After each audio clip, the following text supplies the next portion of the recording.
Coronavirus, la pandemia. ¿Cuáles son los síntomas? ¿Cómo se transmite?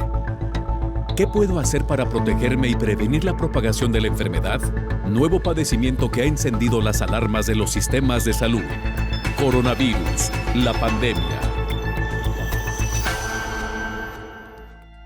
¿Qué tal? ¿Cómo le va? Bienvenido a este programa especial de Coronavirus, la pandemia. Este programa que es semanal y que, como siempre, nos da muchísimo gusto reencontrarnos con usted todos los jueves. Mucha información.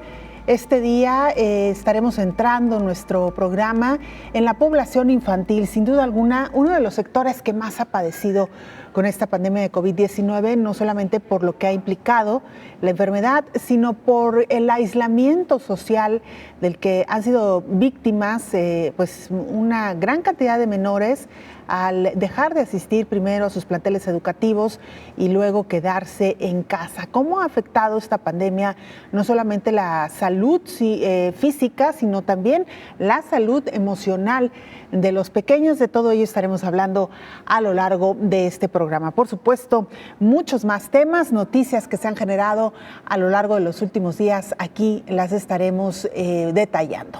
Vamos con nuestra compañera Isaura López Villalobos, que como siempre nos pone en contexto. Han pasado 730 días del programa Coronavirus, la pandemia, un espacio que ha tocado diversos temas sobre los riesgos y posibles repercusiones a futuro de la COVID-19 en la salud de la población mundial, con o sin enfermedades crónicas degenerativas y con algunos otros factores de riesgo. Durante las 651 ediciones televisivas simultáneas con las redes sociales del Sistema Universitario de Radio, Televisión y Cinematografía de la Universidad de Guadalajara, Canal 44, las y los especialistas habían advertido sobre los daños a la salud y en particular qué sectores de la población serían más vulnerables. Sin embargo, en las diferentes ediciones de Coronavirus, la pandemia, fue constante la frase: todas y todos en algún momento nos veremos afectados. El mundo desde diciembre de 2019 vive su mayor catástrofe sanitaria. Cada nación ha enfrentado las repercusiones de las olas pandémicas surgidas en diferentes periodos, pero también la COVID-19 ha evidenciado que el sistema de salud aún está endeble. Aunque la pandemia COVID-19 comienza a tener un descenso en el número de casos y muertes, deja escenarios abiertos: COVID prolongado, desarrollo de enfermedades crónicas, repercusiones en la salud mental, la muerte materna se elevó y las niñas, niños y adolescentes fueron también afectados. Algunos nacieron con la pandemia, pasaron de la niñez a la adolescencia y de la adolescencia a la juventud. En cada etapa de la vida vivieron las repercusiones del virus SARS-CoV-2. En esta etapa su desarrollo se vio más afectado en su crecimiento, salud integral y mental, social, educativo, recreativo y medio ambiente social, factores que podrían repercutir en el futuro. En este avance de la medicina científica y de vacunas, las niñas y los niños son los más rezagados en algunos países. Contrario a lo que pasó en el primer año de la pandemia, de que la COVID-19 mantenía a salvo a este sector de la población, en los últimos meses de 2021-2022 se ha visto un impacto importante en la salud, aunque quizás menos agresiva, pero sí significativa. Las últimas variantes de mayor concentración, como son Delta y Omicron, no se detuvieron y afectaron a las niñas y niños. Las hospitalizaciones y los casos graves fueron más en la población infantil con enfermedades preexistentes como diabetes y asma.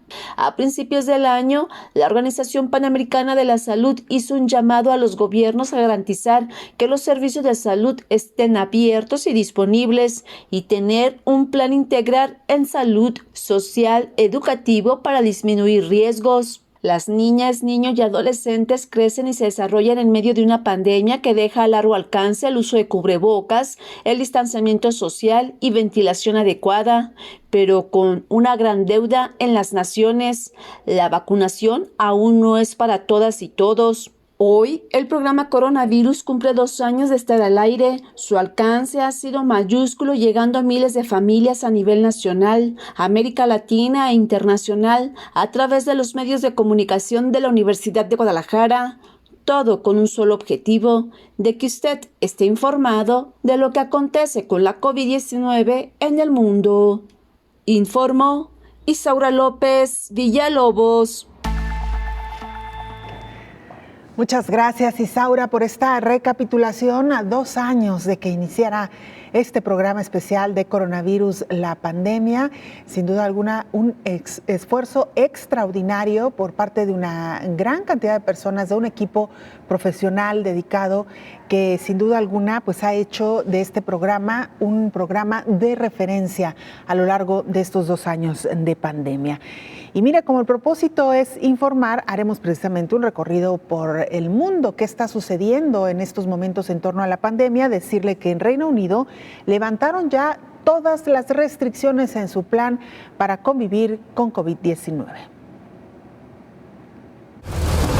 El gobierno de Reino Unido inicia este jueves su plan para convivir con la COVID, una estrategia anunciada por el primer ministro Boris Johnson que incluye el fin de las cuarentenas para los positivos y elimina todas las restricciones sanitarias.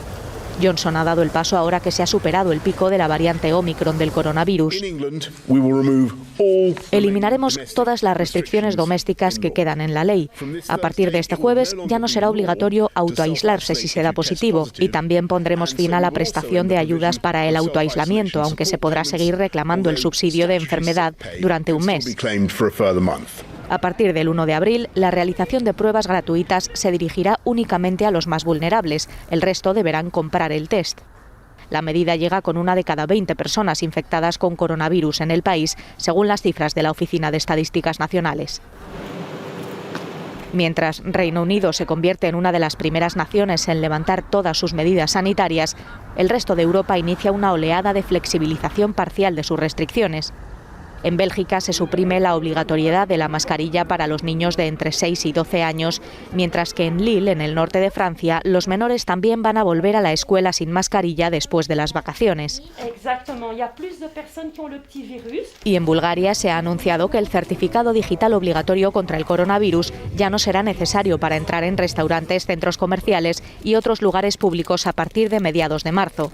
A medida que se avanza hacia la normalidad, muchos en Italia han reflexionado sobre el segundo aniversario de cuando el país se convirtió en el primero fuera de Asia en confirmar infecciones por coronavirus de transmisión local. Desde entonces, Italia ha perdido 153.000 vidas.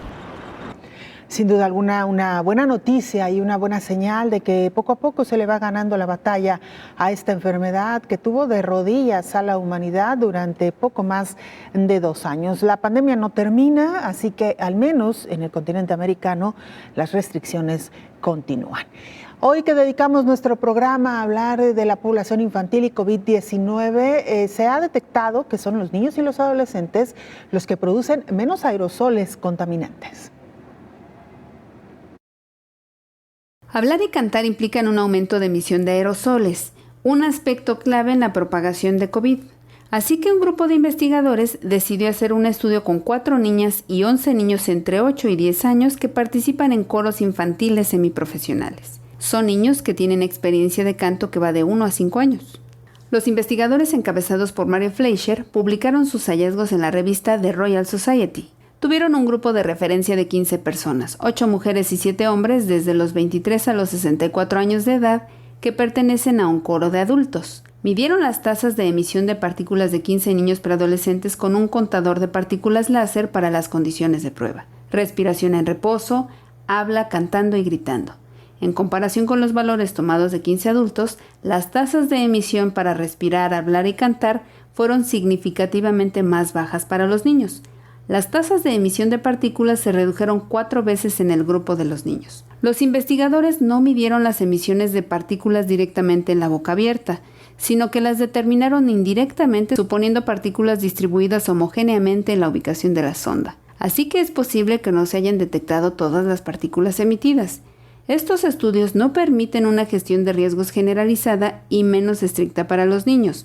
Por otro lado, cantar y hablar a un volumen típico de los niños puede estar menos restringido si el tiempo es limitado, como en la escuela común y en entornos extracurriculares, señalan en la publicación. Sin embargo, muchos otros factores también pueden influir, como el número de niños y el diseño de la ventilación, por lo que es necesaria una investigación adicional para establecer más especificaciones de recomendaciones válidas para las actividades escolares, informó Elizabeth Ortiz. Gracias, Elizabeth, por este informe. Y miren, los niños preadolescentes, le decíamos también, pues han registrado menos severidad en medio de esta pandemia de COVID-19 a la enfermedad. Sin embargo, hay grupos que han resultado también muy vulnerables, sobre todo aquellos que tienen alguna enfermedad asociada. Y continuando con nuestro recorrido por el mundo, éxodo en Hong Kong por las restricciones para frenar su peor oleada de COVID. Hong Kong construye un hospital para hacer frente al gran aumento de contagios por la variante Omicron, con el que espera añadir 3.800 nuevas camas para los pacientes con COVID-19. Las autoridades no descartan un confinamiento masivo para atajar el actual brote, el cual ha provocado que cientos de residentes se planteen dejar la ciudad ante la severidad de las medidas tomadas. Las tiendas están cerradas y las estanterías de los supermercados se vacían ante este hipotético confinamiento. Las medidas llegan a espacios privados, donde solo se pueden juntar un máximo de 2 familias, además de pruebas obligatorias o la imposición de un pasaporte de vacunación. Hong Kong mantiene una política de tolerancia cero contra la COVID, la misma que aplica China, con confinamientos selectivos, campañas de test masivos y el cierre de fronteras para evitar nuevos casos importados del exterior. Además, a partir de marzo se realizarán pruebas obligatorias a los 7,4 millones de residentes de la excolonia británica, y quienes den positivo serán enviados a hospitales o instalaciones de cuarentena administradas por el gobierno. Bueno, se lo decíamos ya al inicio, mientras algunos países levantan restricciones, en otros están reforzando, como es el caso de Hong Kong. Y hay otros también que están pasando por una situación crítica y bastante especial. Nos referimos a Ucrania, que enfrenta este conflicto con Rusia. Ahí la red hospitalaria pues ha encendido las alertas. La Organización Mundial de la Salud alerta sobre la peligrosa escasez de suministros de oxígeno médico en Ucrania debido a la crisis que vive ese país, y trabajan para establecer un tránsito seguro de envíos a través de Polonia.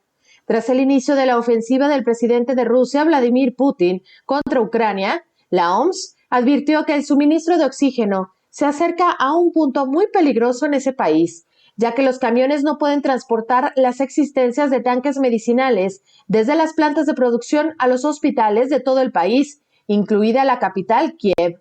Además, los fabricantes de este producto también se enfrentan a la escasez de un producto químico, en su mayoría importado, necesario para producir oxígeno médico. A pesar de los retos que plantea la situación actual, la OMS trabaja para garantizar la entrega de dispositivos médicos relacionados con el oxígeno y de material para el tratamiento de traumatismos.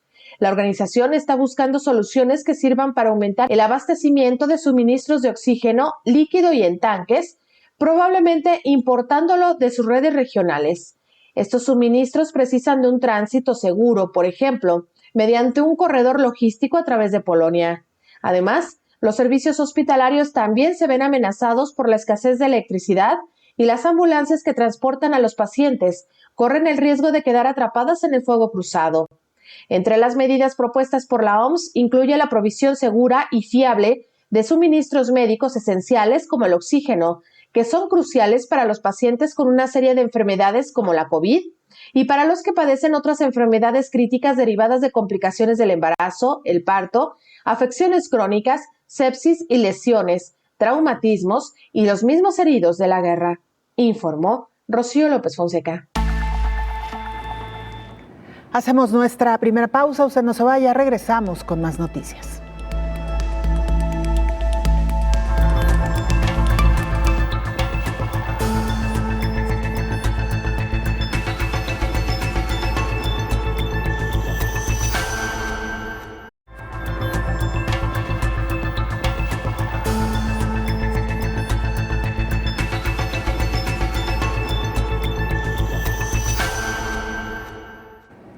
Aunque lo hemos dicho en reiteradas ocasiones que en un porcentaje amplio los infantes que han sufrido COVID-19 han pasado la enfermedad de manera relativamente leve, hay que mencionar, sin embargo, que también esta enfermedad ha dejado algunas secuelas en ellos. Por ejemplo, la niebla mental, lo que pudiera afectar su desempeño escolar.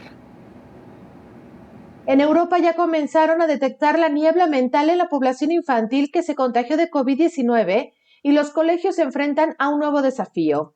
Las secuelas de la COVID se han descrito sobre todo en los adultos. Sin embargo, con las nuevas olas de contagio, los niños y los adolescentes empezaron a mostrar algunas de esas mismas secuelas. Recientemente, en las aulas europeas, han comenzado a detectar que los chicos también padecen niebla mental, con lo cual su aprendizaje se posiciona como un desafío para los maestros. Sin embargo, también se atribuye esta aparente secuela cognitiva al aislamiento decretado por la pandemia en el mundo, por lo que ya comenzaron algunos colegios a ver la forma en cómo enfrentar esta nueva realidad y cómo captar la atención de los alumnos.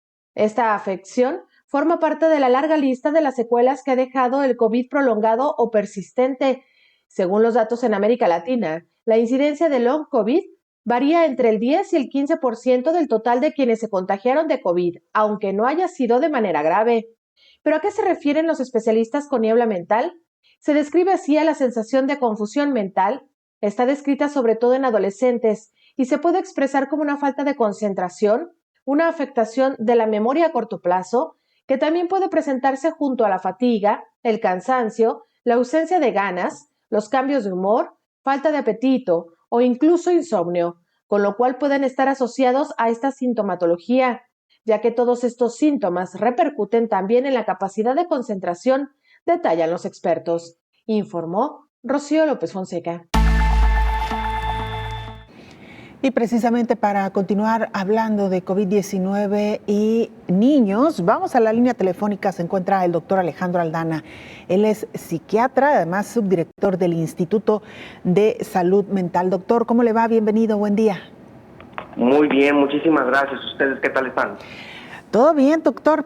A 2 años ya de que se registrara el primer caso de COVID-19 en México y, por cierto, también de que empezara este programa, hemos observado a lo largo de todos estos meses el comportamiento de esta enfermedad en los menores, pero lo decíamos, doctor, no solamente los daños en la salud física, sino sobre todo y principalmente en la salud mental de los más pequeños. Es correcto. Hemos venido viendo desde los adultos como los síntomas de COVID persistentes, los síntomas neuropsiquiátricos, entre ellos la ansiedad, la depresión de nuevo inicio, el insomnio, la fatiga y esta parte de la niebla mental, que hay problemas en la atención, en la concentración. Entonces, ahora que de alguna manera se han venido exponiendo, por ponerlo de esta manera, los niños, ¿no? Antes estaban en un aislamiento completo, en un resguardo en las casas, pero cada vez más tenemos evidencia acerca de estas consecuencias en niños, niñas y adolescentes. ¿Qué es lo que han observado, doctor? Principalmente ansiedad, derivada también de la noticia de haberse infectado, del problema a lo mejor del miedo de infectar a otros seres queridos, pero esta misma ansiedad les ha venido trayendo también quizá bajos rendimientos escolares, incluso la interacción social entre niños y adolescentes ha venido cambiando un poco ya después del aislamiento voluntario. Y esta parte de la niebla mental evidentemente pues todavía está en estudio, es un fenómeno que sí hemos estado viendo, principalmente es más notorio en adultos que pueden transmitirlo y que pueden comunicar quizá esta queja o esta molestia. Pero justo y como se mencionaba hace un momento, pues un indicador indirecto podría ser en aquellos niños, niñas y adolescentes que tuvieron COVID, pues justamente la baja en el rendimiento o en la atención y la concentración en sus actividades escolares y académicas.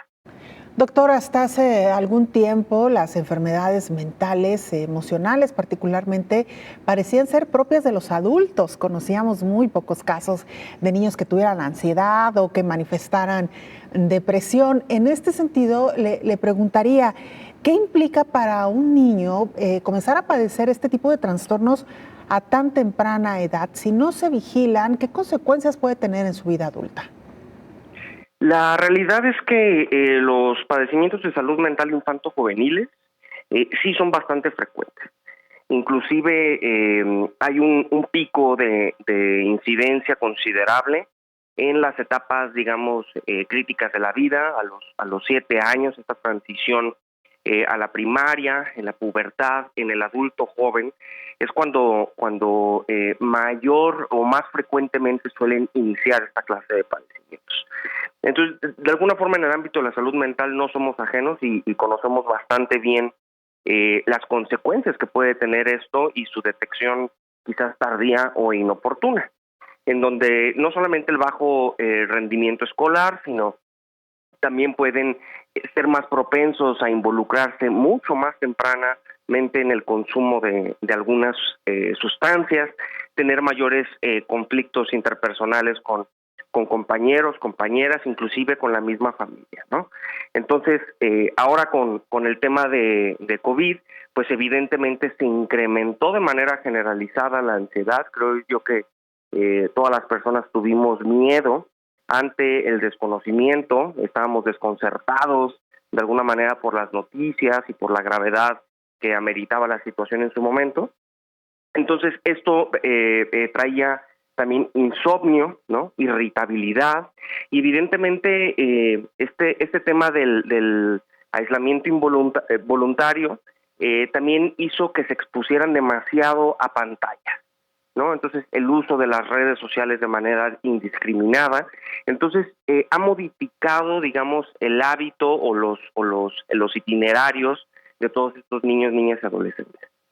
Claro, doctor, ¿cuál es la recomendación para los padres que observen algún cambio de conducta en sus hijos? ¿Cuáles deberían de ser algunos signos o señales a atender y evidentemente consultar a los profesionales?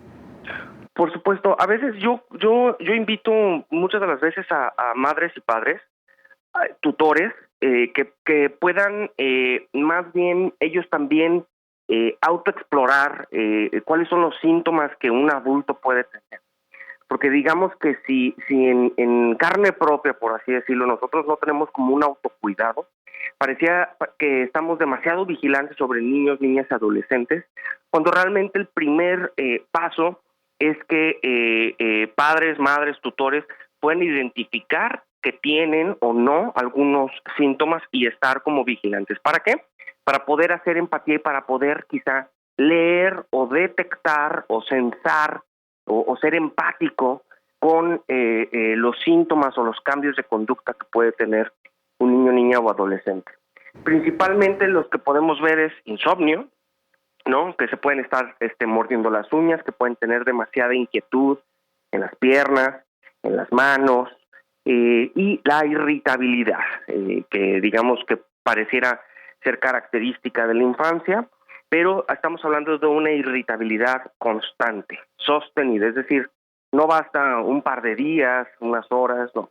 Lo característico de cuando se vuelven los síntomas mentales que todos en algún momento de la vida podremos tener es la persistencia en el tiempo, es decir, que se mantenga persistente la irritabilidad, el insomnio, la inquietud, el nerviosismo. Puede ser que los más pequeños se acerquen, quizá quieran regresar a otros hábitos, por ejemplo, si ya dejaban de mojar la cama, ahora le están volviendo a mojar, quieren regresar a la cama de los padres, etcétera. Claro. Doctor, nos preguntan algunos padres, ¿la ansiedad se cura? ¿Hay un tratamiento? ¿Cuál es el camino que se sigue en el caso particularmente de los niños y de los adolescentes, doctor?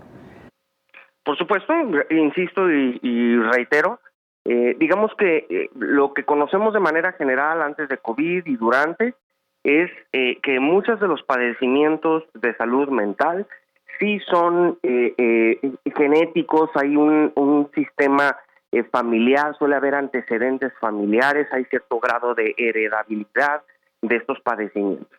Entonces, muchas de las veces es primero que se oriente muy bien el padre, la madre, el tutor, que estén bien atendidos para que también puedan ser un factor de resiliencia y promotor de salud en los niños, niñas y adolescentes. Los tratamientos, por supuesto que es muy manejable, es decir, todos podríamos tener alguna propensión a algún tipo de padecimiento, pero las recomendaciones más generales es tener un itinerario estructurado, de alguna manera hacer ejercicio, la alimentación balanceada, evitar el uso de alimentos estimulantes como los dulces de manera desproporcionada. Si los síntomas siguen persistiendo, además de esto, y genera un malestar y que no pueda funcionar esta persona en sus actividades, también se puede explorar la posibilidad de tratamientos médicos, farmacológicos, para los trastornos de ansiedad y depresión. Afortunadamente, ya sabemos tratar muy bien estas condiciones. En cualquier etapa de la vida son perfectamente diagnosticables y tratables. Claro, doctor, y usted me parece que lo ha dicho de alguna manera en esta charla, también revisar la conducta de los padres, el ambiente que se genera al interior de los hogares, porque luego resulta que los adultos transmitimos mucho de esta ansiedad, de esta inquietud a los más pequeños, y bueno, ahí es donde se va haciendo luego una cadena, doctor. Las emociones, el término emoción, también viene de motiones o movimiento. Las emociones producen movimiento, son transmitibles, no contagiosas como el virus, o sea, son transmitibles, es decir, uno lee a través de la expresión facial, del tono de voz, de la postura corporal, sin ser expertos en nada de esto. Uno está preparado y las emociones son evolutivas, tienen un propósito, para algo están ahí nuestras emociones, para responder ante las contingencias. La ansiedad, el miedo, el enojo, el asombro, el desagrado o el asco, etcétera, son una variedad de emociones que todos podemos manifestar y percibir. Entonces, muchas de las veces, padres, madres o tutores, podríamos tener alguna respuesta emocional de otras cosas que a lo mejor tuvimos durante el día, y pues nuestros niños, niñas, adolescentes también leen toda esta faceta, ¿no? Entonces, hablar abiertamente acerca de emociones, comenzar a tener una cultura de que podamos hablar libremente de esto sin estigma, sin temor, sin humillación, sin vergüenza, porque es una condición, es parte de la naturaleza humana, es parte de nosotros. Claro. Doctor Alejandro Aldana, psiquiatra, muchas gracias. Gracias por habernos acompañado esta mañana y, por supuesto, por su información. Buen día. Para servirles, sigamos cuidándonos. Claro que sí, muchas gracias. Recuerden, padres, la recomendación, alimentación sana, balanceada, mucha agua natural en el consumo de los menores y, por supuesto, ejercicios, actividades lúdicas, de entretenimiento que puedan también poco a poco ayudar a estos menores a restablecer su cotidianidad tras estos años tan duros de pandemia. Vamos a hacer una pausa, regresamos.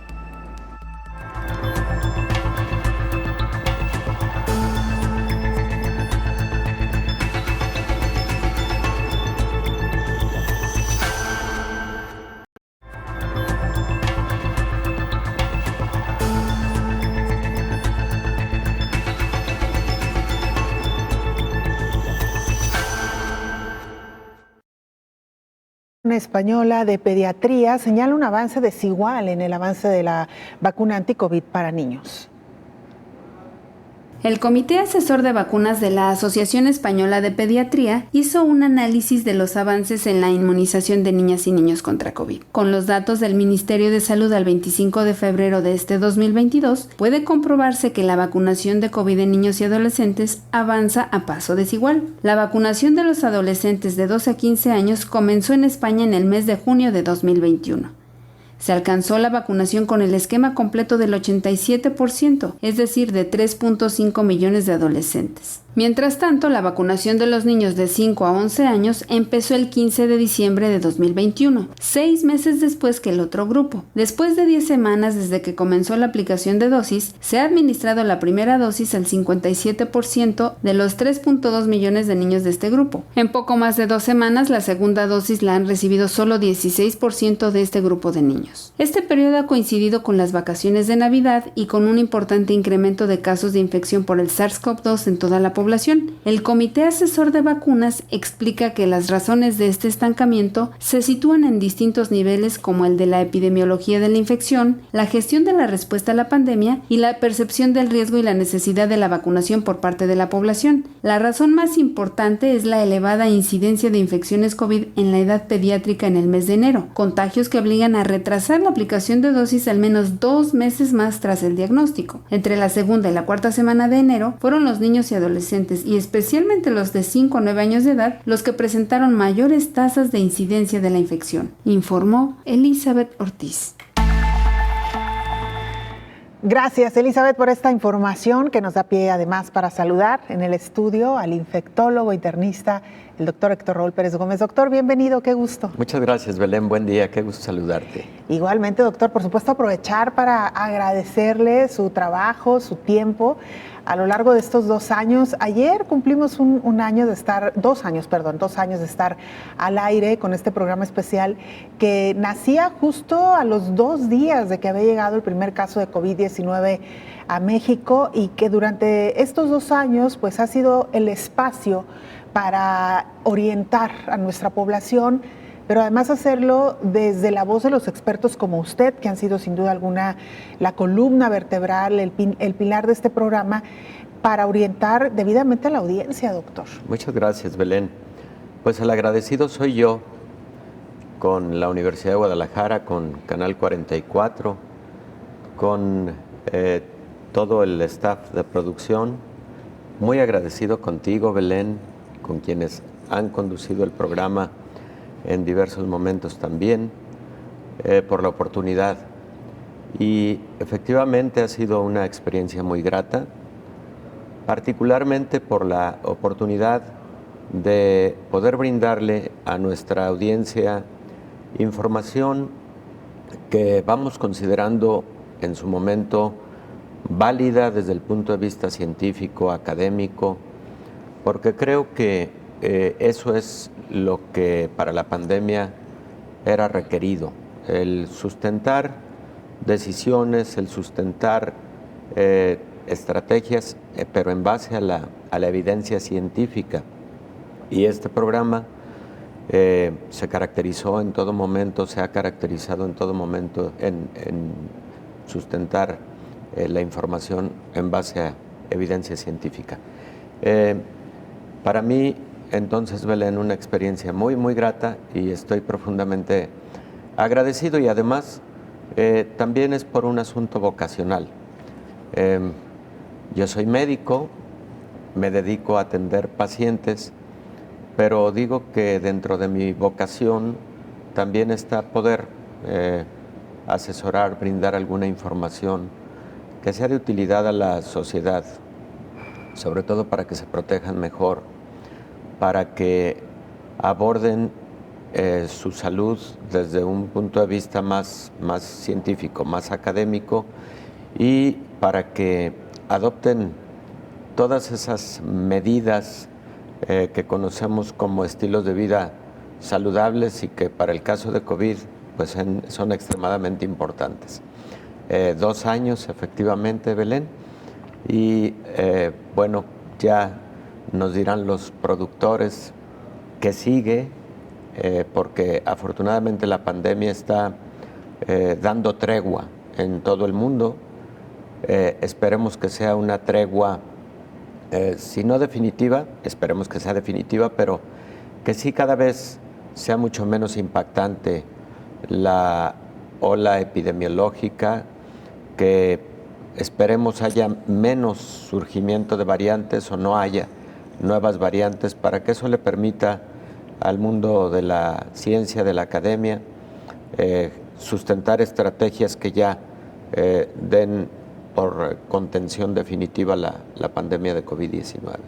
Doctor, ha sido sin duda alguna una experiencia muy apasionante desde diferentes ámbitos, porque parece increíble, pero por casi 2 años, restemos quizá los pocos meses en los que este programa se convirtió en semanal, pero no olvidar que por más de 1 año, si no es que más de 1 año y medio, estuvimos de lunes a domingo informando todos los días sobre lo que ocurría a esta pandemia. Me parece que ha sido un ejercicio inédito, al menos digamos en nuestro ámbito más cercano. Claro, también es inédita esta pandemia, no había ocurrido en los años recientes o en la época moderna una pandemia de este calibre, pero es un reto informativamente, doctor, porque hacer un programa diferente cada día hablando sobre un mismo tema, la verdad es que no es nada sencillo, así que ha sido una labor muy, muy intensa por parte de la producción y de todo el equipo involucrado. Hay muchas personas detrás de este programa,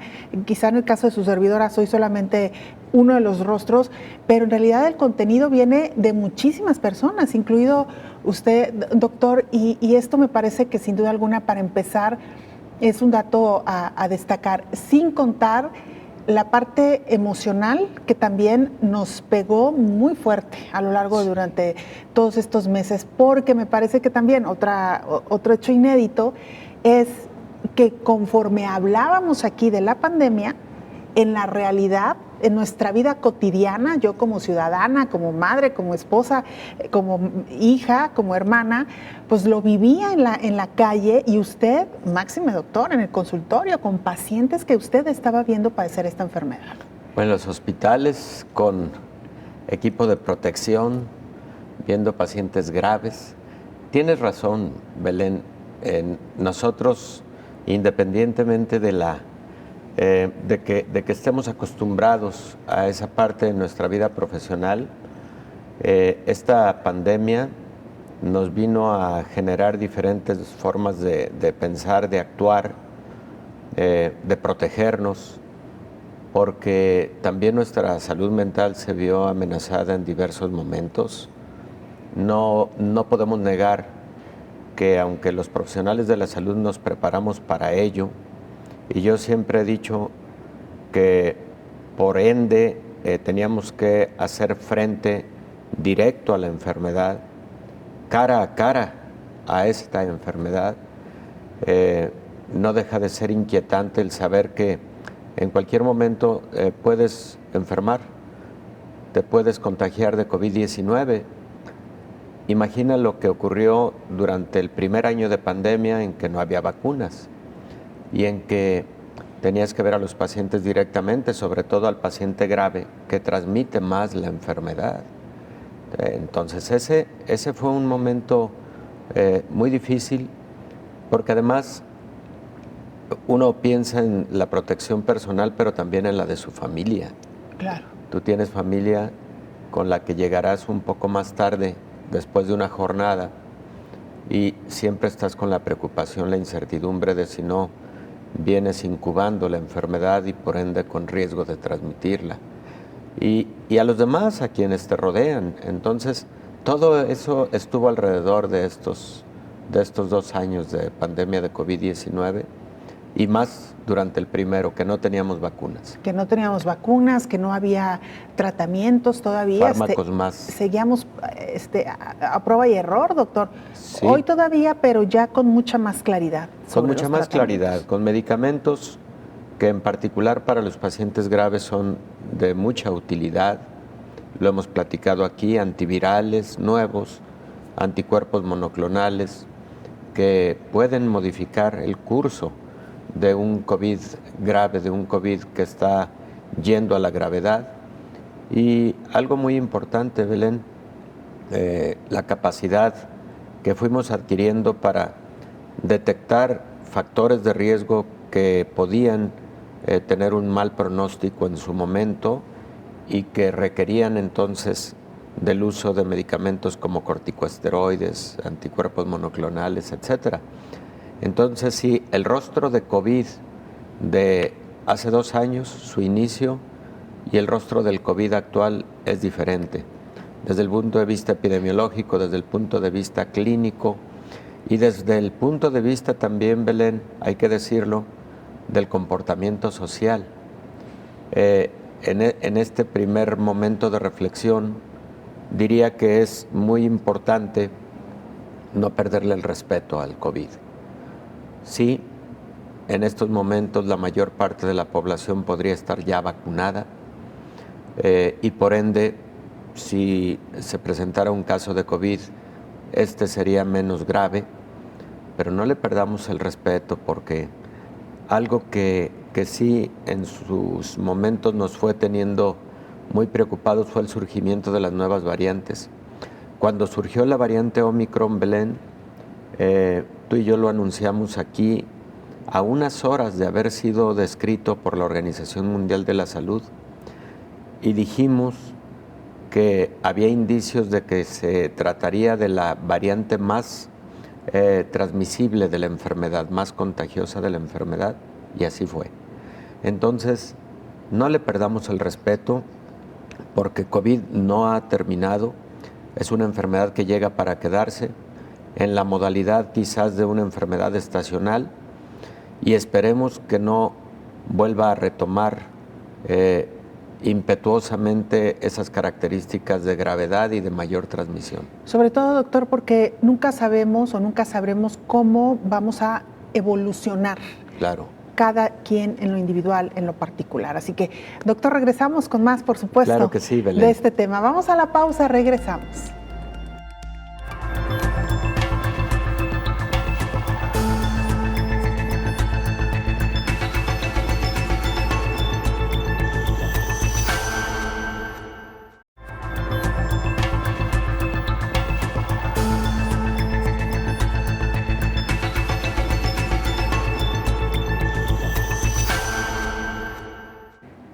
La vacuna anticovid de la farmacéutica Pfizer brindó mayor protección a la población infantil. Analizan administrar más dosis de refuerzo. La vacuna contra la COVID-19 desarrollada por Pfizer brindó una fuerte protección a niños de 5 años en adelante contra la hospitalización y la muerte, incluso durante el repunte provocado por la variante Omicron, el cual afectó especialmente a los pequeños, según los nuevos datos de los Centros para el Control y Prevención de Enfermedades de Estados Unidos. Los CDC explicaron que los datos de varios estados sugieren que el problema no es la edad de los niños o el tamaño de la dosis, sino Omicron. En general, la vacunación es menos eficaz contra la altamente contagiosa variante Omicron que en mutaciones anteriores del coronavirus, y la vacunación de los niños de 5 a 11 años comenzó apenas unas semanas antes de que empezara a circular la Omicron. En cuanto a los datos de hospitalización, apunta el estudio, la vacuna de Pfizer tuvo una eficacia de alrededor del 48% para mantener al grupo de edad más joven fuera del hospital, con una eficacia del 73% contra la hospitalización entre los adolescentes el mes pasado. Los niños más pequeños reciben una dosis más baja, de 10 microgramos, de la vacuna que los niños de 12 a 17 años, quienes reciben la misma dosis de 30 microgramos de los adultos y son elegibles para una tercera vacuna de refuerzo. Actualmente Pfizer está estudiando una dosis de refuerzo de la vacuna contra el SARS-CoV-2 en la población pediátrica, e indicó que los estudios en adultos sugieren que las personas vacunadas con 3 dosis pueden tener un mayor grado de protección, informó Rocío López Fonseca. Los niños, otro de los grandes grupos que analizamos a lo largo de estos 2 años. Lo recordará usted también, doctor Héctor Raúl, que al principio se hablaba de que esta enfermedad estaba impactando de manera mucho más leve a la población infantil. Sin embargo, también fuimos descubriendo cómo a lo largo de los meses no fue necesariamente así entre la población infantil, doctor. Efectivamente, Belén, y en esta mesa de trabajo también describimos de manera muy temprana, en cuanto aparecieron las primeras publicaciones académicas al respecto, un síndrome inflamatorio severo, sistémico en los niños, muy similar a lo que en medicina conocemos como el síndrome de Kawasaki. Hablamos en su momento de cómo en los niños sí podía existir enfermedad grave e incluso podía llegarse a presentar una fatalidad derivado de complicaciones de esta naturaleza. Y también hablamos en su momento de que el porcentaje de gravedad y de letalidad era sustancialmente menor que en los adultos, pero que era muy importante un monitoreo muy estrecho, porque de presentarse este tipo de complicaciones, estos niños podían llegar hasta unidades de cuidados intensivos y eventualmente podrían llegar a la muerte. En México, por ejemplo, existe el reporte de cerca de 1,000 fallecimientos alrededor de 1,000 fallecimientos en pequeños, en niños, y si mal no recuerdo, alrededor de 100,000 casos de COVID-19 bien diagnosticados en niños, que es una cifra, y en todo el mundo son cifras subestimadas no deliberadamente. Lo que ocurre es esto, Belén, que en los niños, en un alto porcentaje, la enfermedad se presenta como enfermedad leve, con pocos síntomas, y entonces frecuentemente no se realiza una prueba de PCR, una prueba de antígeno, porque a veces es molesto, evidentemente, introducir un hisopo para tomar una muestra, etcétera. A veces el pediatra mismo dice, bueno, pues parece una enfermedad catarral, vigilemos el caso. Y entonces por eso las cifras que existen en el mundo de niños que enfermaron por COVID-19 son cifras que realmente son mucho menores a las reales. Entonces, no perder de vista eso, y sobre todo que los niños sí pueden enfermar gravemente. Y algo que creo que vale la pena también destacar, deriva de la cápsula informativa que escuchamos de Rocío hace un momento. Existe todavía una diferencia muy, muy grande, abismal casi, del avance de vacunación en niños en todo el mundo, mientras que hay países que ya han completado esquemas de vacunación en niños de entre 5 y 12 años de edad, y además han empezado a vacunar a niños de entre 6 meses de vida a 5 años de edad. Hay otros países que no han iniciado a vacunar a este grupo de la población, y hay países que ni siquiera han vacunado a los niños de entre 5 y 12. Es más, hay países que no han iniciado vacunación a adolescentes entre 12 y 19 años de edad o 18 años de edad. Esas diferencias deben abatirse cuanto antes, Belén, porque todo mundo anhelamos ya el fin de la pandemia de COVID-19, pero uno de los ingredientes fundamentales para lograr este propósito, lo hemos dicho en 1000 ocasiones, es vacunación universal contra COVID. Por lo menos 80% de la población mundial, no solo de adultos, sino también incluidos los niños a partir de los 6 meses de edad.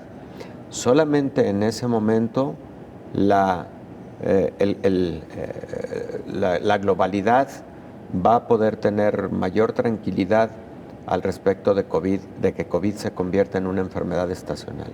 Claro, doctor. Y bueno, también lo que mencionábamos hace un momento, la salud emocional de estos pequeños, de los jóvenes, sí, también, de los adolescentes. Veremos, digamos, en el mediano plazo, cómo habrá impactado esta pandemia, el aislamiento, el haber dejado de asistir durante casi 2 años algunos a los planteles educativos.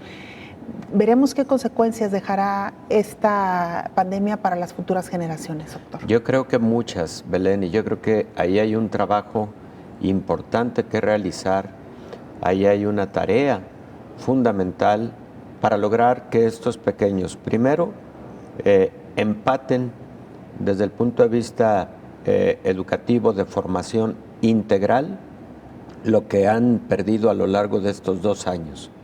Y segundo, con el propósito de que ese impacto del que tú hablas, emocional, se logre abatir y llegue a superarse en algún momento, y esperemos que sea muy pronto.